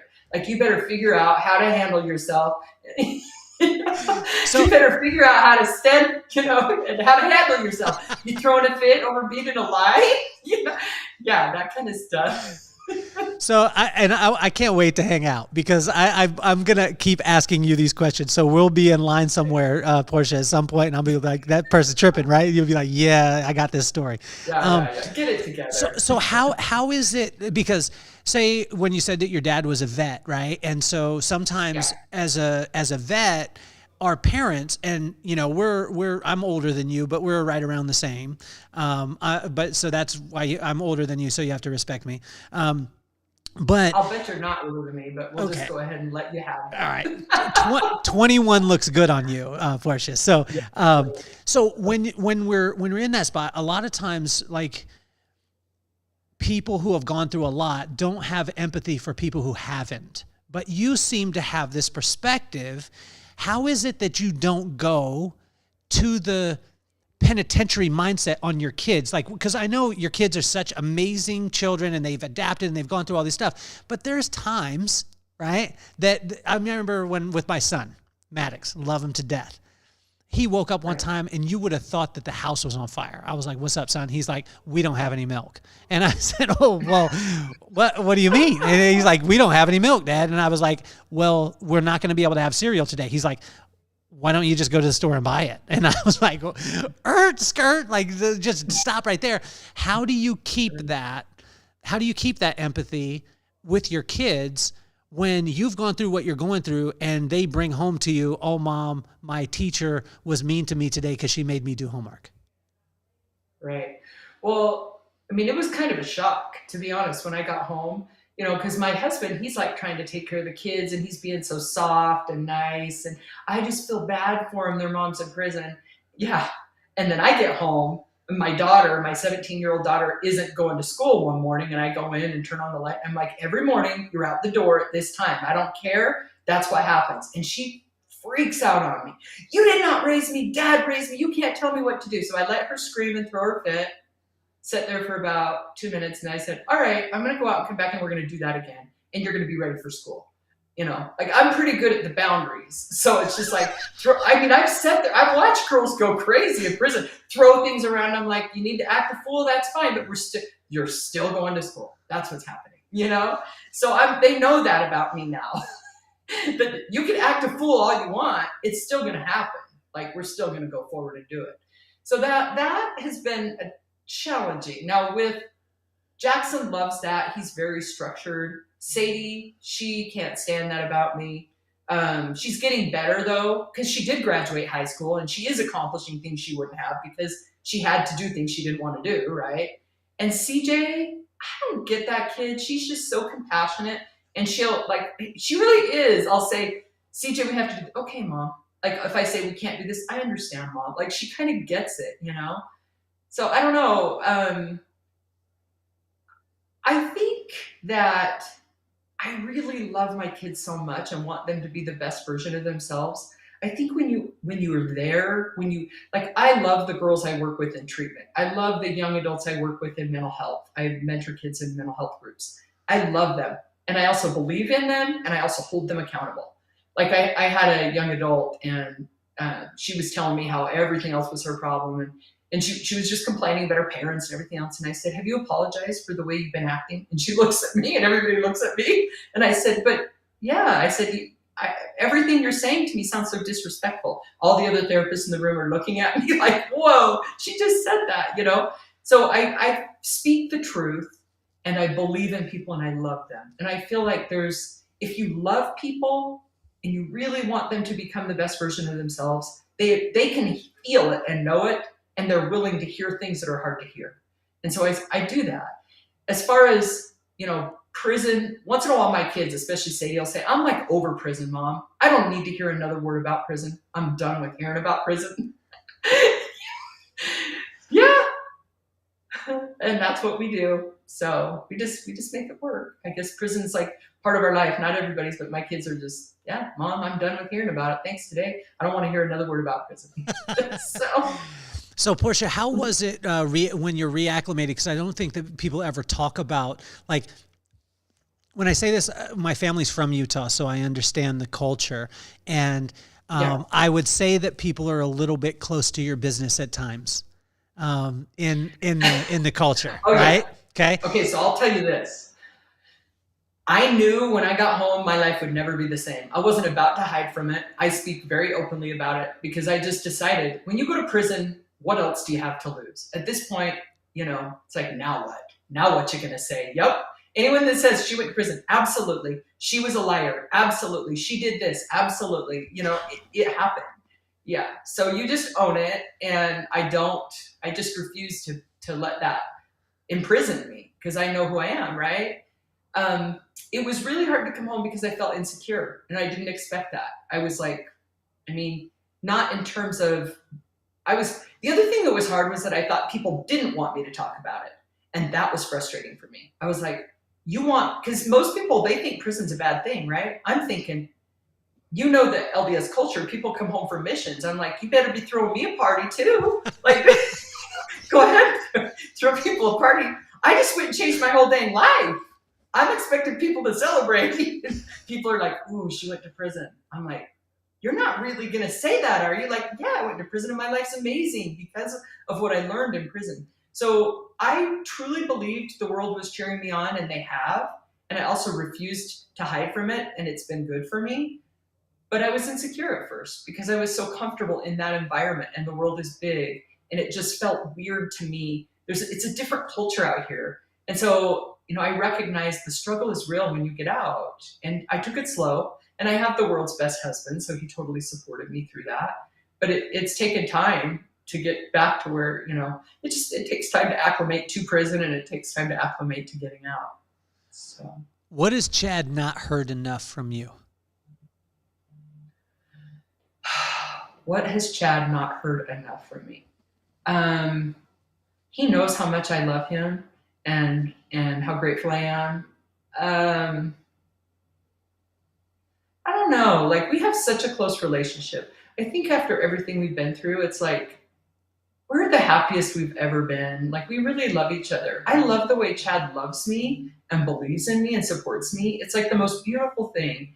I feel like I'm the luckiest woman on the planet to be married to Chad. And yet he tells me that about me. So it's like, I don't know. I think he's the person, he's my person, just love him. And so I don't know he knows how much I love him and how much I believe in him. And I think he feels the same way about me. So I don't know. I share everything with Chad. Yeah. So I don't think there's anything that I could tell Chad that he doesn't know. I've told him, how did I trick you into marrying me? I'm so lucky. And he says the same. And I don't know. We just love each other a lot. It's pretty beautiful. What do you wish that your kids knew more about you? I wish my kids knew that how much I love them and believe in them, and how sorry I am. Like, I don't know how much I want them to have more than what I have, and that I know that I'm probably tough on the outside with them, but I love them so deeply. I think especially my daughter Mercedes, like, I want her to know, like, the pain that I experienced in prison over the choices that I made was devastating and real. I spent months just heartbroken, and I still have those moments, and I am so committed to just cheering them on to the bitter end, whatever they're going through. I love them and I believe in them. And I just want them to know how amazing they are. I don't give them, my daughter Sadie doesn't come around that much, but I know she will. Like, I believe in the long game. That's what I know. Like, I've lived long enough to know the long game is the real game. And you can't get caught up in this little moment, because I'm living a life of integrity, and that pays off in the end. And so, I'm here for my kids, and they can tell me anything. Honesty is our highest value. Go ahead and tell me I'll give you one last thing. My daughter CJ, I love her. She was going through a hard time, and she knows honesty is the highest value in our home. So she calls me from school with the principal in the office on speakerphone and said, "Mom, I bought some marijuana on Instagram and I sold it to some kids at school." And the principal goes, "This is not expected from CJ." And I said, "Well, why did you do that?" And she goes, "It just seemed kind of cool and fun." I said, "You just committed 2 felonies. What were you thinking?" But I was grateful that she told me, and that's something we've been able to work through. And so what I've taught my kids is tell me the truth. Tell me the truth. I want my kids to know anything. Tell me, because I want you to be free. I want you to be able to tell me and tell someone so we can help you move forward, So. I want to compliment you, Portia, because you have something that very few people have, and it's the ability to be able to laugh at whatever it is that you have. And the other, one of the only other people in my life that I've ever seen do that was my mom. And my mom would keep her sense of humor at all times, no matter what. What gave you the permission to be able to laugh. Like, we've laughed a lot on this episode, and we're talking about prison. We're talking about 7 years away from 5 children, a husband that you love, real estate deals gone wrong, the dimmer switch. We've talked about Percocet. Right. We've talked about all these things. We've talked about, you name it, we've talked about it. We just talked about your daughter finding weed on Instagram and selling it and being in the principal's office. And we have been able to laugh today.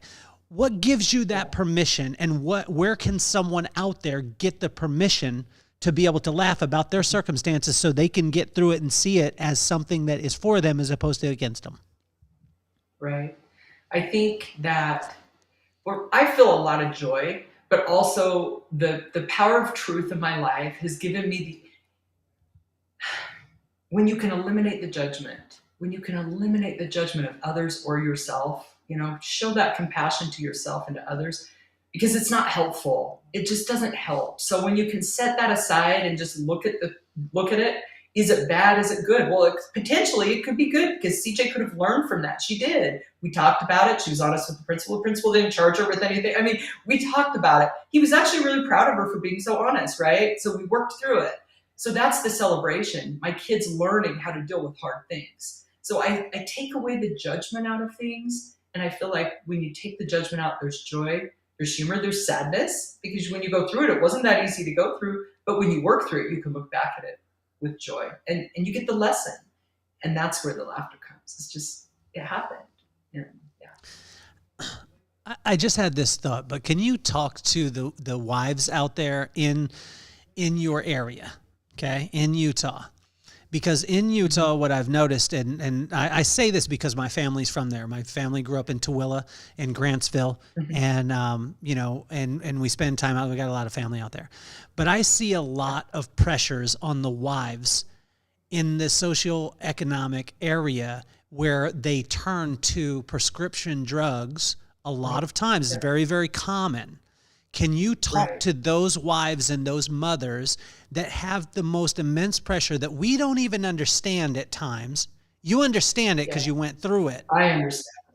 Oh, do I understand? And they're suffering silently. Can you talk to those people and help the people that maybe aren't going through it to understand what they are going through? Yeah. Yeah, nothing hurts me more than to see these amazing women that I love feeling completely isolated inside because of prescription drugs, because I've been there. And I remember a therapist in prison saying, "Miss Louder, I just imagine you trying to take care of everything else around you and popping another pill, taking care of everything else around you." And that's what I see with these women, that I love, that they're trying to keep going and they're taking more pills. And I would just say that there is something so beautiful and freeing when you just don't care anymore what anyone thinks. And you just say, yep. I work at a treatment center. It's an all women's treatment center. I've had the most amazing women that are LDS or women that are whatever religion they are, come in and we pray together. I don't care. Again, the religious is separate. This is us connecting and healing and growing together. And I see you. I am you. I've been where you are, and there's freedom. You aren't stuck. You can find your way forward. And I feel like the things I thought people would think about me, when I got really open and honest, people have celebrated that. Who cares what anyone thinks? But if you do, know that people will celebrate your truth. There's freedom in that, and there's power in that. And we're in it together. There's no one I've met the most amazing women with the most amazing careers that have drug addictions. It covers everybody. And it's real, and it's just something that happens. So let's just move past it and get the help you need, When you've gone through what you have, and you look at, and you've really, it's so inspiring, because you have really taught us all, even just in this time when you and I together, what's really important. So how are you able to, because I think a lot of times people think I can either have, prosperity as far as financially, or success financially, or I can have and do what I love. But I can't have both. This is what the world a lot of times tells us, and it's almost a polarization. Like, I got to be on one side or the other. I got to be hustling and getting everything, or I got to be loving my family. But if I love my family, I'm going to be poor. So I would maybe, but no one talks about the middle, and it seems like you have found that kind of holy grail. Can you speak to that a little bit? Yeah. Well, I think that when you find that passion and that true integrity, then everything you build is real. And you don't need all of the material things as much. Like you appreciate them when they come and you're grateful. But like, I hate shopping. I used to love to shop because there's something so much more real in my life today. So when you can fill yourself with something you're passionate about, you don't need as much, but you still you still have enough. You do. And sometimes more. I mean, I'll probably make more money than I want to make in my life, to be honest. And it just shows up, you know what I mean? It just shows up because you are attracting it, because you're living according to correct principles. And it shows up in your life like more than I can handle. So, I mean, I'm grateful for it, but just start with yourself. Like, I don't care what the problem is. If it's drug addiction, if it's your kids, figure out how valuable you are. If it's for you, if it's prayer, if it's meditation, if it's nature, it's all those things for me. I get myself centered. I know who I am, and the rest makes sense. And you talked about that in your intro, finding joy right where you are. It's so available to us. Knowing your worth will change the game, and everything else will make more sense. Portia, you are absolutely phenomenal. I started the podcast because of my two children. I don't have like 16 like you do, but I have two children. Maddox, who's 11, McKenna, who's 14 years old. Maddox is a sports guy, all into the NFL. He's, so ridiculously talented at everything he does. He picks it up, he can do it. And he's got the joy of life. He wakes up and he's just super happy, joyous every single day. McKenna has got the most sarcastic personality, and you would love her. The sense of humor is amazing. She's in the arts, acting, singing, all those things, and she has one of the biggest hearts I've ever seen. I started the podcast because of those two individuals, because I wanted to take iconic people like yourself, and I wanted to show them that the Portia Louders of the world don't have different blood running through their veins, and they're not superheroes. They're simply people with phenomenal attitudes and crazy work ethic. So what advice would you give to Maddox and McKenna? And if you could use both of their names, it would be awesome. Yeah. So Maddox and McKenna, you're amazing. Your life is so, so important. What you have to do on this earth and your purpose, nobody else can do. Everything you do will change the world. The choices that you make today will change the world. Your light and your ability to connect with others is so needed on this earth. I'm grateful I got a chance today to speak to your dad. And I'm grateful that I got to hear about you on this podcast. I just know, because I know your dad, and I actually did see Maddox on a little video, but those kids are going to change the world, right? They're amazing. And I'm honored and grateful that I got to speak out to you and speak to your dad and anyone else that I got to connect with today. And just God bless you. You've got so much. Would you remember when I was that age? Oh, if I could have known who I was, figure it out. You amazing kids, you're going to change the world. And that is the truth. Portia, I want to thank you. And now's the time where I want to thank all our sponsors too. And it's funny that I say this. I'm really bad at segues, but I'm going to do it. One of our sponsors is Private Money Club and the privatemoneyclub.com. I told you guys about that. But the other one is Money School. And I could tell you this, I didn't learn any financial literacy when I was growing up. I learned that you get it out the house as soon as possible. I think that was my dad helping me to realize that money was the root of all evil. And he was like, well, get the devil out the house, because I got $500. We're going to buy a car. We're going to do whatever. And I didn't get financial literacy. I didn't learn what to do with my money. Well, Money School with Chris Nago, if you check him out on YouTube, he is a guy that has been an incredible friend of mine, but he has a different way of thinking about your finances. And so Money School, I tell you, for Portia and I, if we would have gone to Money School early on, maybe we wouldn't have never met. So it's better that we didn't do that. And now we're friends. But I want to thank all our sponsors out there too, and click the links. You're going to have the links to Portia's book. We're going to have that in the bio, and connect with her. If you're looking for her to come and speak with your organization too, we're going to have the links to be able to connect that way also. But I want to thank every single person. First of all, I want to thank the people who are listening. Second of all, I want to thank the people who are watching. If you're watching on Spotify or you're watching on YouTube. If you're watching on YouTube, 85% of you that are watching are not subscribed to the channel. So just subscribe because my kid thinks I'm cooler when I have more subs. Okay. But we want to thank you because organically, Portia, this is crazy. Every one of these listeners has put us in the top 1% of all podcasts globally. And it hasn't been from any advertisement. It hasn't been from, we have not promoted, we have not done paid, it's all been organic, and it's all because you have been sharing it. So keep sharing it. Anyone out there that has a child that's struggling with drugs, anyone out there that has a child that's dabbling in drugs, anyone out there who has children, anyone out there who has a husband, a wife, anyone out there that has any inkling that the dimmer switch is just about to happen or they're even reaching for it, share this episode, because I believe that Portia is one of the most important voices in our community today, because she's not talking from a judgment standpoint. She's talking from a standpoint of, guys, I've been there. I've done it. I've experienced it. It was my fault. I take responsibility for it, but please don't do what I did. Right. Portia, you have been amazing. And I want to thank you so much for your time. I can't wait for the next episode with you. That's right. All right. Man, God bless you, friend. You're doing amazing work. It's been so cool to hang out with you today. Click the links, guys. Do what you need to do. Sub for my son on YouTube. Do it because you know it's the right thing to do. Portia, you're amazing. You're officially off the hot seat.